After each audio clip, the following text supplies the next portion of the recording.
नमस्कार, आप live cities देख रहे हैं। मैं हूं जय शुक्ला। बिहार में देखिए एक बार फिर से चुनाव का शोर होने लगा है। बिहार में एक बार फिर से मुकाबले का, दंगल का अखाड़ा सजने लगा है। बड़े बड़े सियासी धुरंधर जो है इस पिच पर उतर गए। अब बिहार में किस चुनाव की चर्चा हो रही है वो हम आपको बताते हैं, राज्यसभा चुनाव की। अब हर बार ऐसा नहीं होता था। हर बार राज्यसभा का चुनाव आया और गया वाला होता था, लेकिन इस बार राज्यसभा चुनाव की जो चर्चा है वो विधानसभा चुनाव से कम नहीं है। इसलिए कि तीन तीन पार्टी के राष्ट्रीय अध्यक्ष इस चुनावी दंगल में हैं, तो वहीं नीतीश कुमार का राज्यसभा जाने वाला जो बयान जो खबर है उनकी, उसने इस चुनाव को और भी दिलचस्प बना दिया है। अब देखिए ना, आरजेडी की ओर से अब तक कुछ भी क्लियर नहीं हो रहा था। लग रहा था कि आरजेडी इस बार नील बटे सन्नाटा रहेगी। राज्यसभा में 5 सीटें खाली हो रही हैं और इन 5 सीटों पर एनडीए की तरफ से प्रत्याशियों के नाम का ऐलान किया जा चुका है। आपको पता है, नितिन नवीन है, नीतीश कुमार है, शिवेश राम है, रामनाथ ठाकुर हैं और उसके अलावा एक और भी नाम है, उपेंद्र कुशवाहा का नाम है। तो ये 5 धुरंधर तो पहले से थे, लेकिन अब आरजेडी की ओर से एडी सिंह ने भी राज्यसभा के लिए नामांकन कर दिया है। अब एडी सिंह के बारे में आप जानते हैं, पहले से सिटिंग एमपी है राज्यसभा में, आरजेडी की ओर से बड़े नेता माने जाते हैं। पर हम इस वीडियो में चर्चा करेंगे राज्यसभा चुनाव की, और नीतीश कुमार की आने वाली संभावित भूमिका की भी चर्चा होगी इस वीडियो में कि बिहार में अब नीतीश कुमार की भूमिका कैसी होगी, क्योंकि उन्होंने अपने सोशल मीडिया पोस्ट के जरिए कहा है कि कनेक्टिविटी नहीं छोड़ेंगे। बिहार के विकास की जो गाथा उन्होंने शुरू की, जो कहानी शुरू की, उस कहानी को वो नहीं छोड़ेंगे। तो उनकी भूमिका क्या होने वाली है बिहार में, इसकी भी चर्चा करेंगे।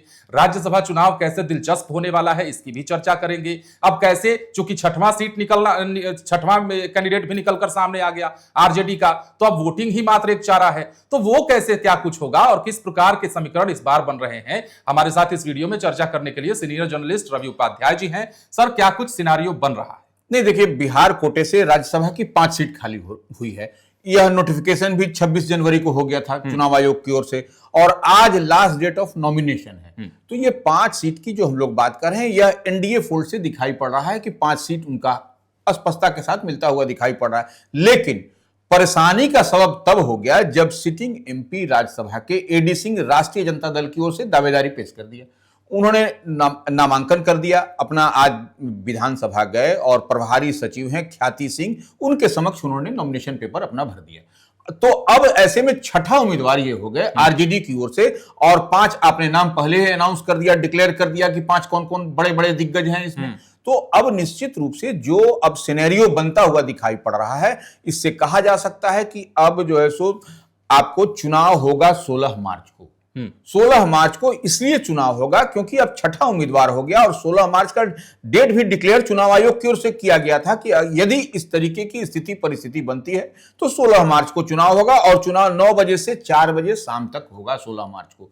इतनी बात समझ लीजिए, और लास्ट डेट नॉमिनेशन आज है। तो ऐसे में अब जो पैराफर्नालिया है चुनाव का, वह स्क्रूटनी होगा, सब होगा, तमाम तरह की बातें हुई, लेकिन 16 तारीख को चुनाव होगा। और जब चुनाव होगा तो क्या समीकरण होगा, यह भी समझने की जरूरत है। यह आवश्यकता है कि लाइव सिटीज के व्यूअर्स पूरी तरीके से इस वीडियो में बने रहें, तो आपको स्पष्टता के साथ समझ में आएगा कि कैसे चुनाव होगा। अब देखिए जय जी, एक बात हमको समझ में आ रहा है कि 243 विधानसभा का गणित है। विधायकों की संख्या 243 है, 243 है, पूरा फुल स्ट्रेंथ है। तो ऐसे स्थिति परिस्थिति में अब आपको 202 का आंकड़ा छुआ है एनडीए ने। तो एनडीए के पास भी 3 सीट कम पड़ रहा है, 3 सदस्य कम पड़ रहे हैं जब वोटिंग होगी तब की स्थिति परिस्थिति में। अगर यदि छठा उम्मीदवार नहीं होता तब तो 5 सीट के 5 सीट इनके पास चला जाता, इसमें कहीं कोई दो मत नहीं। लेकिन जब छठा उम्मीदवार हो गया है तो निश्चित रूप से आपको फाइट होता हुआ दिखाई पड़ेगा, क्योंकि 41 का समीकरण आप देखिए, आप 243 में से आप सबको डिवाइड करिएगा तो 41 का आंकड़ा बनता है। तो वैसी स्थिति परिस्थिति में निश्चित रूप से पेशोपेश की स्थिति आपके एनडीए के पास भी होगी, और 5वां उम्मीदवार के लिए परेशानी होगी इधर से एनडीए की तरफ से। और जो छठा उम्मीदवार दे दिया गया है एडी सिंह को, जो सिटिंग एमपी हैं राज्यसभा के राष्ट्रीय जनता दल से, उनके लिए अब वह एक चुनौती पेश करते हुए दिखाई पड़ रहे हैं। तो ये अब देखने और समझने वाली बात है कि 41 सीट कैसे जो है सो माने एनडीए लाता है। 41 जो है सो ये कहां से, क्योंकि एनडीए के पास भी 3 सीट कम हो रहा है, 3 सदस्य कम हो रहे हैं, और आपको महागठबंधन इंडिया ब्लॉक के पास 6 कम हो रहा है जो इनका है। अब 6 कैसे कम हो रहा है इस पर भी हम आपको बताएंगे। देखिए 6 कम हो रहा है कि आपको कैसे 5 सीट है आपको ओवैसी की पार्टी, वरिष्ठ ओवैसी की पार्टी AIMIM के पास 5 एमएलए हैं। एक जो है सो बीएसपी बहन मायावती की पार्टी है, उससे एक जो है सो एमएलए है जो जीत करके आए हैं, सतीश कुमार यादव नाम। बिल्कुल, तो वो अब जीत करके आए हैं। तो वो अब कैसे आपको महागठबंधन इंडिया ब्लॉक इनको अपने फोल्ड में करता है। तो आप देखिए लालू प्रसाद यादव इन दिनों दिल्ली में है, उनके स्वास्थ्य का कारण है, तो उस लिहाज से वो दिल्ली में इलाज करा रहे हैं। तेजस्वी यादव ही पूरी तरीके से मुकम्मल तौर पर वही कहीं ना कहीं स्ट्राइक करते हुए दिखाई पड़ रहे हैं, और वही स्ट्रेटजी भी बनाया उन्होंने। और कई सारे प्रस्तावकों का हम लोग बार बार इस बात को जिक्र करते थे, लाइव सिटीज इस बात को कहता रहा कि छठा उम्मीदवार होगा, और हम लोगों की खबर पर मुहर भी लगी है एक तरीके से। और बीते दिन आपने देखा कि राष्ट्रीय कार्यकारिणी की बैठक हुई थी राष्ट्रीय जनता दल की, उसमें कई जो विधायक हैं उनसे प्रस्तावक समर्थक का साइन करा लिया गया था। तो वो प्रस्तावक समर्थक आपको दिखाई पड़े, आपको एडी सिंह के साथ, जो राजद के जो प्रत्याशी जो उम्मीदवार हैं राज्यसभा के लिए। तो अब देखिए थोड़ा सा गणित समझ लीजिए कि 41 कैसे पुर रहा है महागठबंधन इंडिया ब्लॉक का। आपको आरजेडी के पास 25 अपने एमएलए हैं, 25 अपने 25 अपने एमएलए हैं।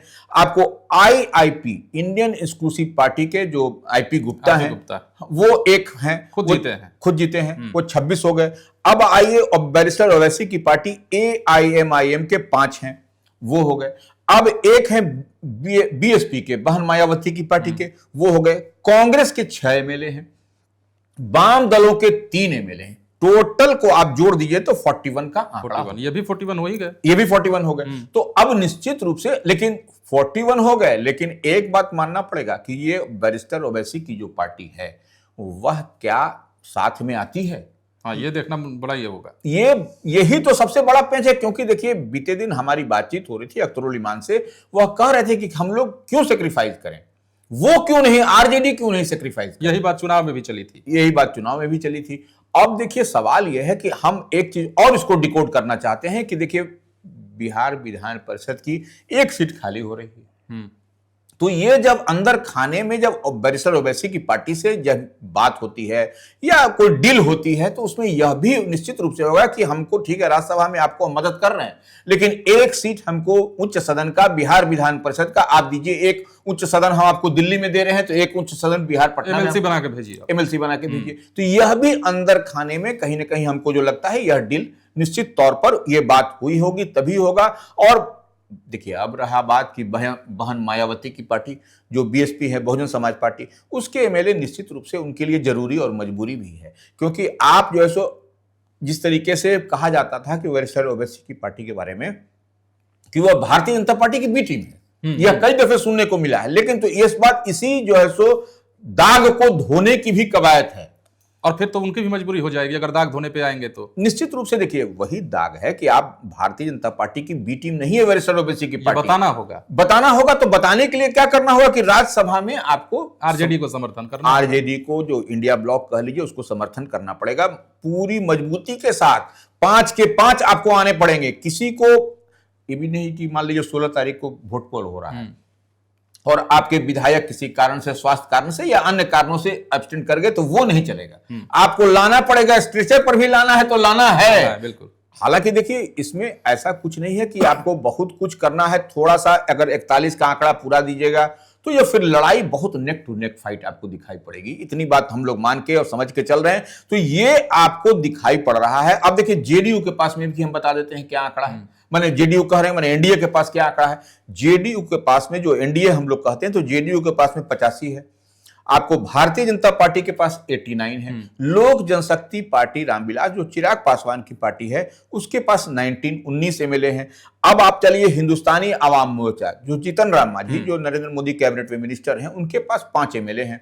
अब आरएलएम जो राष्ट्रीय लोक मोर्चा जो उपेंद्र कुशवाहा जिस सीट से लड़ रहा है, उपेंद्र कुशवाहा की पार्टी से, जो वो 4 एमएलए हैं। तो ये 5 पांडव जो हैं, जो 5 पांडव जो एनडीए फोल्ड में हैं, उनको मिला लीजिएगा तो आपको आंकड़ा आपको दिखाई पड़ता है कि क्या कुछ है गणित विधानसभा का। और इसी तरीके से हमने बता दिया कि महागठबंधन इंडिया ब्लॉक का क्या है। तो ये देखिए निश्चित रूप से आपको अब जो है, अब काउंटडाउन शुरू हो चुका है, बेचैनी लोगों में है।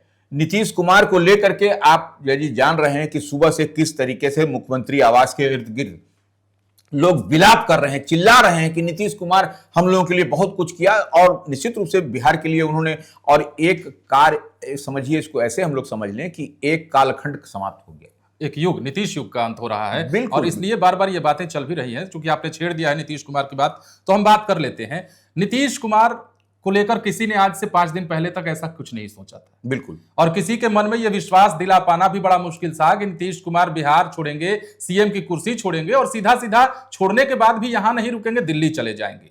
तो अब नीतीश कुमार ने चूंकि ऐलान कर दिया है, तो आपको क्या लगता है, बिहार को नुकसान होगा, फायदा होगा? बीजेपी को अगर फायदा है तो कितना फायदा है? और जो डिप्टी सीएम और सीएम की बात कही जा रही है, उसमें फॉर्मूला कौन सा होगा? हालांकि फॉर्मूले की चर्चा हम पहले भी कर चुके हैं, पर एक बार फिर चाहते हैं जनता को बताएं। नहीं, देखिए, निश्चित रूप से फॉर्मूला की जो बात अभी अंदर खाने में, अभी तो बात करना अभी कोई ये नहीं हो सकता है, लेकिन इतनी बात तय है कि जो दिखाई पड़ रहा है कि जेडीयू से 2 डिप्टी सीएम होंगे।